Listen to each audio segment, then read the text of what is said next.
ಸ್ನೇಹಿತರೆ, ಮೀಡಿಯಾ ಮಾಸ್ಟರ್ಸ್ಗೆ ಸ್ವಾಗತ ಸುಸ್ವಾಗತ.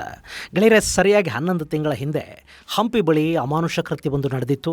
ಹಂಪಿಯನ್ನು ನೋಡೋದಕ್ಕೆ ಬಂದಿದ್ದ ಪ್ರವಾಸಿಗರು ಹಾಗೂ ಅವರ ಜೊತೆಯಲ್ಲಿದ್ದ ಸ್ಥಳೀಯ ಹೋಮ್ ಸ್ಟೇವರೆಲ್ಲ ಸಾಣಾಪುರದ ಬಳಿ ರಾತ್ರಿ ಹೊತ್ತು ಸಂಗೀತವನ್ನು ಆಲಿಸ್ತಾ ನಕ್ಷತ್ರಗಳನ್ನು ನೋಡ್ತಾ ಕೂತಿದ್ರು. ಆ ಸಂದರ್ಭದಲ್ಲಿ ಅಲ್ಲಿಗೆ ಬಂದಿದ್ದ 3 ಯುವಕರು ಆ ಪ್ರವಾಸಿ ತಂಡದ ಮೇಲೆ ಹಲ್ಲೆ ಮಾಡ್ತಾರೆ, ಹಣಕ್ಕಾಗಿ ಪೀಡಿಸ್ತಾರೆ. ಹಣ ಕೊಡೋದಕ್ಕೆ ನಿರಾಕರಿಸಿದವರ ವಿರುದ್ಧ ದಾಳಿ ಮಾಡ್ತಾರೆ. 2 ಹೆಣ್ಣು ಮಕ್ಕಳ ಮೇಲೆ ಲೈಂಗಿಕ ದೌರ್ಜನ್ಯ ನಡೆಯುತ್ತೆ. ಆ 2ರಲ್ಲಿ ಒಬ್ಬ ಮಹಿಳೆ ಇಸ್ರೇಲಿ ಪ್ರಜೆಯಾಗಿದ್ರು. ಆ ಪ್ರಕರಣ ದೊಡ್ಡ ಮಟ್ಟದಲ್ಲಿ ಸುದ್ದಿ ಮಾಡ್ತು. ಅದಾದ ಕೆಲವೇ ಗಂಟೆಗಳಲ್ಲಿ ಪ್ರಕರಣವನ್ನು ಭೇದಿಸಿದ್ದ ಪೊಲೀಸರು 3 ಆರೋಪಿಗಳನ್ನು ಹಿಡಿದು ತಂದರು. ಈಗ ಆ ಆರೋಪಿಗಳಿಗೆ ನ್ಯಾಯಾಲಯ ಶಿಕ್ಷೆಯನ್ನು ಕೂಡ ಘೋಷಣೆ ಮಾಡಿದೆ. 3 ಆರೋಪಿಗಳು ತಪ್ಪಿತಸ್ಥರು ಅಂತ ಹೇಳಿರೋ ನ್ಯಾಯಾಲಯ 3 ಜನಕ್ಕೆ ಮರಣದಂಡನೆಯನ್ನು ವಿಧಿಸಿ ಆದೇಶವನ್ನು ಕೊಟ್ಟಿದೆ. ಹಾಗಾದರೆ ಈ ಪ್ರಕರಣದ ತೀರ್ಪು ಸಮಾಜಕ್ಕೆ ಪಾಠ ಆಗುತ್ತಾ? ಸಮಾಜವನ್ನು ಬದಲಿಸುತ್ತಾ? ಈ ತೀರ್ಪು ಮುಂದಾಗಬಹುದಾದ ಅನಾಹುತಗಳನ್ನು ತಪ್ಪಿಸುತ್ತಾ? ಇಷ್ಟಕ್ಕೂ ಆ 3 ಆರೋಪಿಗಳು ಯಾರು? ಅಲ್ಲವತ್ತು ನಡೆದ ಘಟನೆಯ ವಿವರ ಏನು? ಬನ್ನಿ ನೋಡೋಣ.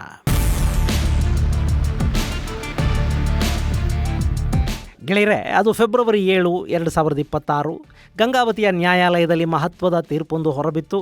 ಕುಡಿದ ಅಮಲಿನಲ್ಲಿ ವಿದೇಶಿ ಮಹಿಳೆ ಸೇರಿದ ಹಾಗೆ 2 ಹೆಣ್ಣು ಮಕ್ಕಳ ಮೇಲೆ ಸಾಮೂಹಿಕವಾಗಿ ಲೈಂಗಿಕ ದೌರ್ಜನ್ಯವನ್ನು ನಡೆಸಿದ್ದ 3 ಆರೋಪಿಗಳನ್ನು ತಪ್ಪಿತಸ್ಥರು ಅಂತ ನ್ಯಾಯಾಲಯ ಹೇಳ್ತು. ಹಾಗೆಯೇ ಇದಾದ 1 ವಾರದ ನಂತರ ಅಂದರೆ ಫೆಬ್ರವರಿ 16ನೇ ತಾರೀಕು ಶಿಕ್ಷೆಯ ಪ್ರಮಾಣವನ್ನು ಪ್ರಕಟಿಸೋದಾಗಿ ಹೇಳಿತ್ತು. ಅದರಂತೆ ಫೆಬ್ರವರಿ 16ರಂದು ಆ ಪ್ರಕರಣದಲ್ಲಿ ಆರೋಪಿಗಳಿಗೆ ಶಿಕ್ಷೆಯನ್ನು ನ್ಯಾಯಾಲಯ ವಿಧಿಸಿದೆ. ಸಾಮೂಹಿಕ ಅತ್ಯಾಚಾರ, ಕೊಲೆ, ದರೋಡೆ ಹಾಗೂ ದೈಹಿಕ ಹಲ್ಲೆಯ ಆರೋಪಗಳು ದೃಢಪಟ್ಟಿರುವುದರಿಂದ ಆ 3 ಜನಕ್ಕೆ ಮರಣದಂಡನೆಯನ್ನು ವಿಧಿಸಿ ಗಂಗಾವತಿಯ ನ್ಯಾಯಾಲಯ ಆದೇಶವನ್ನು ಕೊಟ್ಟಿದೆ. ಇದು ಘಟನೆ ನಡೆದ ಕೇವಲ 1 ವರ್ಷದ ಒಳಗೆ ಸಿಗ್ತಾ ಇರೋ ನ್ಯಾಯದಾನವಾಗಿದ್ದು, ಪ್ರಾಸಿಕ್ಯೂಷನ್ ಪರ ಪಬ್ಲಿಕ್ ಪ್ರಾಸಿಕ್ಯೂಟರ್ ನಾಗಲಕ್ಷ್ಮಿ ಅವರು ವಾದ ಮಂಡಿಸಿದರು. ಗೆಳೆಯರೆ, ಒಂದು ಸಾಮೂಹಿಕ ಅತ್ಯಾಚಾರ ಪ್ರಕರಣದ ತೀರ್ಪಿನ ಬಗ್ಗೆ ಇಲ್ಲಿ ನಾನು ಯಾಕೆ ಮಾತಾಡ್ತಾ ಇದ್ದೀನಿ ಅಂದರೆ, ನಮ್ಮಲ್ಲಿ ಅಂದರೆ ಭಾರತದಲ್ಲಿ ನ್ಯಾಯ ನಿಧಾನ ಅನ್ನೋ ಆರೋಪ ಇದೆ. ಸಾಕಷ್ಟು ವರ್ಷಗಳಾದರೂ ಕೂಡ ಪ್ರಕರಣಗಳು ಇತ್ಯರ್ಥ ಆಗೋದಿಲ್ಲ. ಬಹಳಷ್ಟು ಬಾರಿ ನ್ಯಾಯ ಸಿಗೋ ಹೊತ್ತಿಗೆ ಆರೋಪಿಗಳು ಸತ್ತು ಹೋಗಿರ್ತಾರೆ ಅಥವಾ ಸಂತ್ರಸ್ತರು ಸಾವಿಗೀಡಾಗಿರ್ತಾರೆ. ಹಿಂದೆ ನ್ಯಾಯಮೂರ್ತಿಯೊಬ್ಬರೇ ಹೇಳಿದಂತೆ, ನಮ್ಮಲ್ಲಿ ನ್ಯಾಯ ಪಡ್ಕೊಳ್ಳೋದಕ್ಕೆ ಕುಬೇರನಷ್ಟು ಸಂಪತ್ತು, ಬ್ರಹ್ಮನಷ್ಟು ಆಯುಸ್ಸು ಬೇಕು ಅನ್ನೋ ಒಂದು ಭಾವನೆ ಇದೆ. ಅದಕ್ಕೆ ಕಾರಣಗಳು ಬೇಕಾದಷ್ಟಿರಬಹುದು.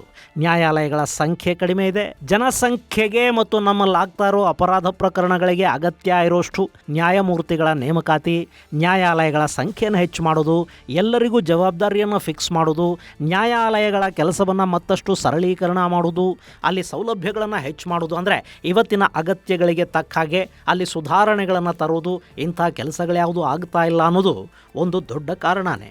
ಇನ್ನು ಬಹಳಷ್ಟು ಬಾರಿ ಪೊಲೀಸರ ತನಿಖೆಯಲ್ಲಿ ವೈಫಲ್ಯಗಳಿರುತ್ತವೆ. ಅಪರಾಧಿಗಳು ಕಾನೂನಿನ ಕೈಗಳಿಂದ ಸುಲಭವಾಗಿ ಜಾರು ಹೋಗ್ತಾರೆ. ಅಂಥ ಸಂದರ್ಭದಲ್ಲಿ ಸಂತ್ರಸ್ತರಿಗೆ ನ್ಯಾಯ ಸಿಗೋದು ದುಸ್ತರ ಆಗತ್ತೆ. ಇದಕ್ಕೆ ಉತ್ತರದಾಯಿತ್ವದ ಕೊರತೆ ಕಾರಣ ಆಗುತ್ತೆ. ಏನೋ ಒಟ್ಟು ನಮ್ಮಲ್ಲಿ ಅಂತೂ ನ್ಯಾಯ ನಿಧಾನ ಅನ್ನೋ ಭಾವನೆ ಬಲವಾಗಿ ಬೇರೂರಿರುವಾಗ 1 ವರ್ಷದಲ್ಲಿ ತನಿಖೆ ಮುಗಿಸಿ ಚಾರ್ಜ್ ಶೀಟ್ ಸಲ್ಲಿಕೆ ಮಾಡಿ ವಿಚಾರಣೆ ನಡೆದು ನ್ಯಾಯದಾನ ಕೂಡ ಆಗಿರೋದಿದೆಯಲ್ಲ, ಅದು ಖಂಡಿತ ಸಣ್ಣ ವಿಷಯ ಅಲ್ಲ. ಇನ್ನು ಆ ಕೃತ್ಯವನ್ನು ಹೀನಾತಿಹೀನ ಕೃತ್ಯ ಅಂತ ಪರಿಗಣಿಸಿ ಮರಣದಂಡನೆಯನ್ನು ವಿಧಿಸಿರುವುದು ಇಂಥ ಪ್ರಕರಣಗಳಲ್ಲಿ ಭಾಗಿಯಾಗುವ ಕೊಳಕು ಮನಸ್ಸುಗಳಿಗೆ ಒಂದು ಸ್ಪಷ್ಟ ಎಚ್ಚರಿಕೆಯ ಸಂದೇಶ ಕೂಡ.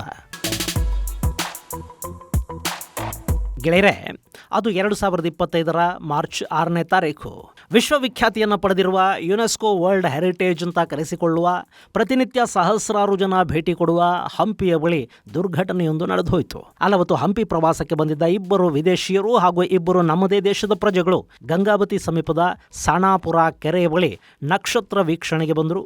ಆ ಸ್ಥಳ ತುಂಗಭದ್ರಾ ನದಿಯ ಲೆಫ್ಟ್ ಬ್ಯಾಂಕ್ಗೆ ಅಂಟಿಕೊಂಡಂತಿದೆ. ಸಾಣಾಪುರ ಕೆರೆ ನಿಜಕ್ಕೂ ಅತ್ಯಂತ ಸುಂದರವಾಗಿರೋ ಜಾಗ. ಆ ಕೆರೆಯ ಪಕ್ಕದಲ್ಲೇ ಸೂರ್ಯಾಸ್ತವನ್ನು ಸುಂದರಗೊಳಿಸುವ ಜಾಗ ಹೊಂದಿದೆ. ಅಲ್ಲಿಂದ ಮುಂದಕ್ಕೆ ಹೋದರೆ ಒಂದು ಫಾಲ್ಸ್ ಕೂಡ ಸಿಗುತ್ತೆ. ಸಾಣಾಪುರ ಹಂಪೆಗೆ, ಕಿಷ್ಕಿಂಧೆಗೆ ಬರೋ ಪ್ರವಾಸಿಗರ ಅಚ್ಚುಮೆಚ್ಚಿನ ತಾಣ. ಹೀಗಾಗಿ ಅಲ್ಲಿಗೆ ಸೂರ್ಯಾಸ್ತವನ್ನು ನೋಡೋದಕ್ಕೆ ಹಾಗೂ ನಕ್ಷತ್ರ ವೀಕ್ಷಣೆಗೆ ಅಂತಲೇ ಸಾಕಷ್ಟು ಜನ ಬರ್ತಾರೆ. ಅವತ್ತು ಆ ಪ್ರವಾಸಿಗರು ಕೂಡ ಅಂಥದ್ದೇ ನಕ್ಷತ್ರ ವೀಕ್ಷಣೆಗೆ ಬಂದಿದ್ದರು. ಅವರ ಜೊತೆ 27 ವರ್ಷದ ಇಸ್ರೇಲಿ ಯುವತಿ ಇದ್ಲು. ಅಮೆರಿಕಾದಿಂದ ಬಂದಿದ್ದ ಡೇನಿಯಲ್ ಅನ್ನೋ ಯುವಕನೊಬ್ಬ ಇದ್ದ. ಅವ್ರ ಜೊತೆ ಮಹಾರಾಷ್ಟ್ರದ ನಾಸಿಕ್ನ ಪಂಕಜ್ ಪಂಕಜ್ ಹಾಗೂ ಒಡಿಸ್ಸಾದ ಬಿಭಾಷ್ ಅನ್ನೋ ಪ್ರವಾಸಿಗರು ಇದ್ದರು. ಅವ್ರ ಜೊತೆ ಹೋಮ್ ಸ್ಟೇ ಮಾಲಕಿ ಕೂಡ ಆ ಜಾಗದಲ್ಲಿದ್ದರು. ಅಷ್ಟು ಜನ ರಾತ್ರಿ 10 ಗಂಟೆಯ ಸಮಯದಲ್ಲಿ ಕೆರೆಯ ಹತ್ತಿರಕ್ಕೆ ಬಂದರು.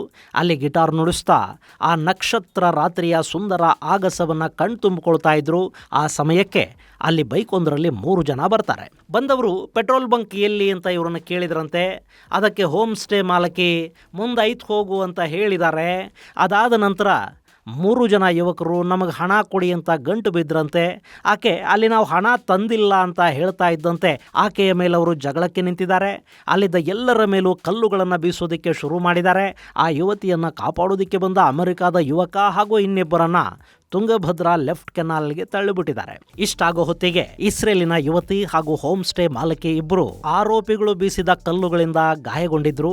ರಕ್ತ ಸುರಿಸ್ಕೊಂಡು ಅಸಹಾಯಕರಾಗಿ ನಿಂತಿದ್ದ ಆ ಇಬ್ಬರು ಹೆಣ್ಣು ಮಕ್ಕಳ ಮೇಲೆ ಈ 3 ಜನ ಪಾಪಿಗಳು ಸಾಮೂಹಿಕವಾಗಿ ಅತ್ಯಾಚಾರ ಮಾಡಿ ಅಲ್ಲಿಂದ ಪರಾರಿಯಾದ್ರು. ಇನ್ನು ಆ ಕೆನಾಲ್ಗೆ ಬಿದ್ದಿದ್ದ 3 ಜನರ ಪೈಕಿ ಮಹಾರಾಷ್ಟ್ರದ ಪಂಕಜ್ಗೆ ಈಜು ಬರ್ತಾ ಇರಲಿಲ್ಲ. ಆದ್ರೆ ಅಮೆರಿಕಾದ ಡೇನಿಯಲ್ ಪಂಕಜನ್ನ ಕಾಪಾಡಿದ. ಬಟ್ ಒಡಿಸ್ಸಾದ ಯುವಕ ಬಿಭಾಸ್ನನ್ನ ಕಾಪಾಡೋದಕ್ಕೆ ಸಾಧ್ಯ ಆಗಲಿಲ್ಲ. ಹೀಗಾಗಿ ಆತ ಅಲ್ಲಿ ಸಾವನ್ನಪ್ಪದ. ಇನ್ನು ಯಥಾ ಪ್ರಕಾರ ಒಂದು ಪೊಲೀಸ್ ದೂರು ದಾಖಲಾಯಿತು. ಪೊಲೀಸರು ಸ್ಥಳಕ್ಕೆ ಬಂದರು, ತನಿಖೆಯನ್ನ ಕೈಗೆತ್ತಿಕೊಂಡ್ರು. ಅಲ್ಲಿ ಸಾಮೂಹಿಕ ಅತ್ಯಾಚಾರ ಹಾಗೂ ಕೊಲೆ ಪ್ರಕರಣ ದಾಖಲಾಯಿತು. ಇನ್ನು ಇದು ವಿದೇಶಿ ಪ್ರವಾಸಿಗರ ಮೇಲೆ ನಡೆದಿದ್ದ ದಾಳಿಯಾಗಿತ್ತು. ಹೀಗಾಗಿ ಅಲ್ಲಿ ಪೊಲೀಸರು ಕೂಡ ಸೀರಿಯಸ್ ಆಗಿ ಆರೋಪಿಗಳನ್ನ ಹುಡುಕೋದಿಕ್ಕೆ ನಿಂತರು. ಅವರಿಗೆ ಹೆಚ್ಚು ಸಮಯ ಏನೂ ಬೇಕಾಗಲಿಲ್ಲ. ಆ ಪಾತಕಿಗಳು ಯಾರು ಅನ್ನೋದು ಬೇಗ ಗೊತ್ತಾಯಿತು. ಶರಣಬಸವ, ಮಲ್ಲೇಶ್ ಆಲಿಯಾಸ್ ಹಂದಿಮಲ್ಲ ಮತ್ತು ಚೈತನ್ಯ ಸಾಯಿ ಅನ್ನೋ 3 ಜನರನ್ನ ಪೊಲೀಸರಲ್ಲಿ ಹಿಡಿದು ತಂದರು. ಅವರ ವಿರುದ್ಧ ಪ್ರಕರಣ ದಾಖಲಾಗಿ ಗಂಗಾವತಿ ನ್ಯಾಯಾಲಯದಲ್ಲಿ ವಿಚಾರಣೆ ಕೂಡ ಆರಂಭ ಆಯಿತು. ಈ ಪ್ರಕರಣದಲ್ಲಿ ಪೊಲೀಸರು ಸಲ್ಲಿಸಿದ ಸಾಕ್ಷ್ಯಾಧಾರಗಳು ಹಾಗೂ ಪ್ರಾಸಿಕ್ಯೂಟರ್ ಆ ಘಟನೆಯನ್ನ ನ್ಯಾಯಾಲಯದ ಮುಂದೆ ಕಟ್ಟಿಕೊಟ್ಟ ರೀತಿ ಮತ್ತು ಸಾಕ್ಷ್ಯಾಧಾರಗಳು ಆರೋಪಿಗಳೇ ಅಪರಾಧಿಗಳು ಅಂತ ಹೇಳ್ತಾ ಇದ್ದಿದ್ದರಿಂದ ನ್ಯಾಯಾಲಯ ಆರೋಪಿಗಳಿಗೆ ಕಠಿಣ ಶಿಕ್ಷೆಯನ್ನ ವಿಧಿಸಿದೆ. ಗೆಳೆಯರೆ, ಈ ರೀತಿಯ ಪ್ರಕರಣಗಳು ಅತ್ಯಂತ ಭಯಾನಕ ಪರಿಣಾಮಗಳನ್ನುಂಟು ಮಾಡುತ್ತವೆ. ಈಗ ನೋಡಿ, ಈ ಆರೋಪಿಗಳು ಯಾವ ನಿಶೆಯಲ್ಲಿದ್ರೋ ಅಲ್ಲೊಂದು ಜಿಗುಪ್ಸಾತ್ಮಕವಾದ ಅಪರಾಧವನ್ನು ಮಾಡಿಬಿಟ್ರು. ಆದ್ರೆ ಅದು ಅಲ್ಲಿ ಸಾವಿಗೀಡಾದ ಒಡಿಸ್ಸಾದ ಪ್ರವಾಸಿ, ಅತ್ಯಾಚಾರಕ್ಕೀಡಾದ ಮಹಿಳೆಯರ ಮನಸ್ಸುಗಳಿಗೆ, ಮನೆಗಳಿಗೆ ಮಾತ್ರ ಸಂಬಂಧಪಟ್ಟ ಘಟನೆಯಾಗಿ ಉಳಿಲಿಲ್ಲ. ಅದು ಹಂಪಿಯ ಪ್ರವಾಸೋದ್ಯಮದ ಮೇಲೆ ಒಂದು ಕರಿನೆರಳು ಬೀಳೋದಕ್ಕೆ ಕಾರಣ ಆಯಿತು. ಭಾರತದ ಪ್ರವಾಸ ಸೇಫ್ ಅಲ್ಲ ಅನ್ನೋ ಮಾತುಗಳು ಭಾರತದ ಮರ್ಯಾದೆಯನ್ನ ಅಂತಾರಾಷ್ಟ್ರೀಯ ಮಟ್ಟದಲ್ಲಿ ಕಳೆದು ಬಿಡುತ್ತವೆ. ನಮ್ಮಲ್ಲಿ ಈಗಲೇ ಸ್ವಚ್ಛತೆ, ಸಂರಕ್ಷಣೆ, ಸೌಜನ್ಯದ ಕೊರತೆ, ಹೀಗೆ ಪ್ರವಾಸೋದ್ಯಮ ಅನ್ನೋದು ನಾನಾ ಕಾರಣಗಳಿಂದ ಹಿಂದುಳಿದಿದೆ. ಹೀಗಿರುವಾಗ ಭಾರತದ ಪ್ರವಾಸಿ ತಾಣಗಳು ಸುರಕ್ಷಿತವೂ ಅಲ್ಲ ಅನ್ನಿಸಿಬಿಟ್ರೆ ಹೇಗೆ? ಇನ್ನು ಈ ಘಟನೆ ಈ ಭಾಗದ ಟೂರ್ ಆಪರೇಟರ್ಗಳು, ಗೈಡುಗಳ ಅನ್ನನ ಕೂಡ ಕಿತ್ಕೊಳ್ತು. ಪ್ರತಿ ವರ್ಷ ಸರಾಸರಿ 20,000 ಮಂದಿ ಸಾಣಾಪುರ ಕೆರೆಗೆ ಭೇಟಿ ಕೊಡ್ತಾ ಇದ್ರಂತೆ. ಆದ್ರೆ ಆ ಘಟನೆಯ ನಂತರ ಅಲ್ಲಿಗೆ ಹೋಗೋ ಪ್ರವಾಸಿಗರ ಸಂಖ್ಯೆ 80% ಕುಸಿದು ಬಿಡ್ತು ಅಂತ ಹೇಳಿದ್ರು. ಯಾರೋ ದುರುಳರು ಮಾಡೋ ತಪ್ಪಿಗೆ ಇಡೀ ಸಮಾಜ ಶಿಕ್ಷೆಗೊಳಗಾಗೋದು ಅಂದ್ರೆ ಇದೇನೆ. ಹೀಗಾಗಿ ಈಗ ಈ 3 ಕೃತ್ಯಕ್ಕೆ ನ್ಯಾಯಾಲಯ ಕೊಟ್ಟಿರೋ ತೀರ್ಪು ಇಂಥ ಪಶುಗಳಿಗೊಂದು ಪಾಠ ಆಗಲಿ, ಇದು ಸಮಾಜಘಾತುಕ ಶಕ್ತಿಗಳಲ್ಲಿ ಹಾಗೂ ಕ್ರಿಮಿನಲ್ಗಳಲ್ಲಿ ಒಂದು ಭಯ ಹುಟ್ಟಿಸೋ ಕೆಲಸವನ್ನು ಮಾಡಲಿ.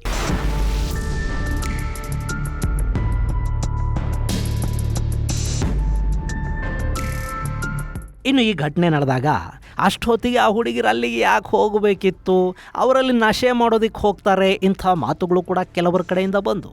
ಅರೆ, ಯಾರು ಎಷ್ಟೊತ್ತಿಗೆ ಎಲ್ಲಿಗೆ ಹೋಗಬೇಕು ಅನ್ನೋದನ್ನು ನಿರ್ಧಾರ ಮಾಡೋದಕ್ಕೆ ನಾವ್ಯಾರು, ನೀವ್ಯಾರು? ಅವರು ಪ್ರವಾಸಕ್ಕೆ ಅಂತ ಬಂದಿರ್ತಾರೆ. ಪ್ರಕೃತಿಯ ಸೌಂದರ್ಯವನ್ನು ಸವಿಯಬಹುದಾದ ಜಾಗಗಳಿದ್ರೆ ಅಲ್ಲಿಗೆ ಎಷ್ಟು ಹೊತ್ತಿಗೆ ಬೇಕಾದರೂ ಅವರು ಹೋಗ್ತಾರೆ. ವಿದೇಶಗಳಲ್ಲಿ ಇಂಥ ಸಮಸ್ಯೆಗಳಿಲ್ಲ. ನಮ್ಮಲ್ಲಿ ರಕ್ಷಣೆ ಕೊಡೋ ಯೋಗ್ಯತೆ ನಮಗಿಲ್ಲ. ಹಾಗೆ ಹೆಣ್ಣನ್ನು ನೋಡಿದ ಕೂಡಲೇ ಅತ್ಯಾಚಾರ ಮಾಡಿಬಿಡಬೇಕು ಅನ್ನೋ ನೀಚ ಮನಸ್ಥಿತಿ ನಮ್ಮಲ್ಲಿ ಸಾಕಷ್ಟು ಜನಕ್ಕಿದೆ. ಅದನ್ನು ಒಪ್ಕೊಳ್ಳದೆ ಅವರು ಅಷ್ಟೊತ್ತಿಗೆ ಯಾಕೆ ಬಂದರು, ಅಂಥ ಬಟ್ಟೆ ಯಾಕೆ ಹಾಕ್ಕೊಂಡಿದ್ರು, ಗಿಟಾರನ್ನು ಅಲ್ಲೇ ಬಾರಿಸಬೇಕಿತ್ತ, ಇಂಥ ಪ್ರಶ್ನೆಗಳು ನಾನ್ಸೆನ್ಸ್ ಅನ್ನಿಸ್ಕೊಳುತ್ತವೆ. ಇನ್ನು ಹಂಪಿಯಲ್ಲಿ ಅಕ್ರಮ ರೆಸಾರ್ಟ್ಗಳಿವೆ. ಅವರು ಪ್ರವಾಸಿಗರನ್ನ ಸೇಫ್ ಅಲ್ಲದ ಜಾಗಗಳಿಗೆ ಕರ್ಕೊಂಡು ಹೋಗ್ತಾರೆ ಅನ್ನೋದು. ಅದರಲ್ಲಿ ಕೂಡ ಪ್ರವಾಸಿಗರ ತಪ್ಪೇನಿದೆ? ಅಲ್ಲಿನ ಅಧಿಕೃತವಲ್ಲದ ರೆಸಾರ್ಟು, ಹೋಮ್ ಸ್ಟೇಗಳನ್ನು ತೆರವುಗೊಳಿಸೋದು ಅಥವಾ ಅವುಗಳನ್ನು ಲೀಗಲೈಸ್ ಮಾಡೋ ಕೆಲಸವನ್ನ ಅಲ್ಲಿನ ಆಡಳಿತ ಮಾಡಬೇಕು. ಹಾಗೆ ಮಾಡದೇ ಇದ್ರೆ ಅದು ಕೂಡ ನಮ್ಮ ವ್ಯವಸ್ಥೆಯ ಅಯೋಗ್ಯತನವನ್ನು ತೋರಿಸುತ್ತೆ ಹೊರತು ಪ್ರವಾಸಿಗರ ತಪ್ಪಾಗೋದಿಲ್ಲ. ಇನ್ನು ಗೆಳೆಯರೆ, ಈ 3 ಹೀನ ಸುಳಿಗಳಿಗೆ ಗಂಗಾವತಿಯ ಸತ್ರ ನ್ಯಾಯಾಧೀಶರಾದ ಸದಾನಂದ ನಾಗಪ್ಪ ನಾಯಕ್ ಅವರು ಮರಣ ದಂಡನೆಯನ್ನು ವಿಧಿಸಿ ತೀರ್ಪನ್ನು ಕೊಟ್ಟಿದ್ದಾರೆ. ಇದು ಸಮಾಜ ಸ್ವಾಗತಿಸಬೇಕಾದ ತೀರ್ಪು, ವಿಕೃತ ಮನಸ್ಸುಗಳಿಗೆ ಪಾಠ ಆಗಬೇಕಾದ ತೀರ್ಪು. ಅಫ್ಕೋರ್ಸ್ ಇದೇ ಅಂತಿಮ ಅಂತಲ್ಲ, ನಮ್ಮಲ್ಲಿ ಮೇಲ್ಮನವಿಗಳಿಗೆ ಅವಕಾಶ ಇರುತ್ತೆ, ಆದರೆ ಅಲ್ಲಿ ಕೂಡ ನ್ಯಾಯಕ್ಕೆ ಜಯ ಸಿಗುತ್ತೆ ಅನ್ನೋ ವಿಶ್ವಾಸವನ್ನು ಇಟ್ಕೊಳ್ಳೋಣ. ಇದು ಗೆಳೆಯರೆ, ವರ್ಷದ ಹಿಂದೆ ನಡೆದಿದ್ದ ಸಾಮೂಹಿಕ ಅತ್ಯಾಚಾರ, ಕೊಲೆ ಮತ್ತು ದರೋಡೆ ಪ್ರಕರಣದಲ್ಲಿ ಈಗ ಹೊರಬಿದ್ದಿರುವಂತಹ ತೀರ್ಪಿನ ಕುರಿತಾದ ಒಂದಷ್ಟು ಮಾಹಿತಿ. ಮುಂದಿನ ಸಂಚಿಕೆಯಲ್ಲಿ ಮತ್ತಷ್ಟು ವಿಶೇಷಗಳ ಜೊತೆ ಮತ್ತೆ ಭೇಟಿಯಾಗೋಣ. ಅಲ್ಲಿವರೆಗೆ ಜೈ ಹಿಂದ್, ಜೈ ಕರ್ನಾಟಕ.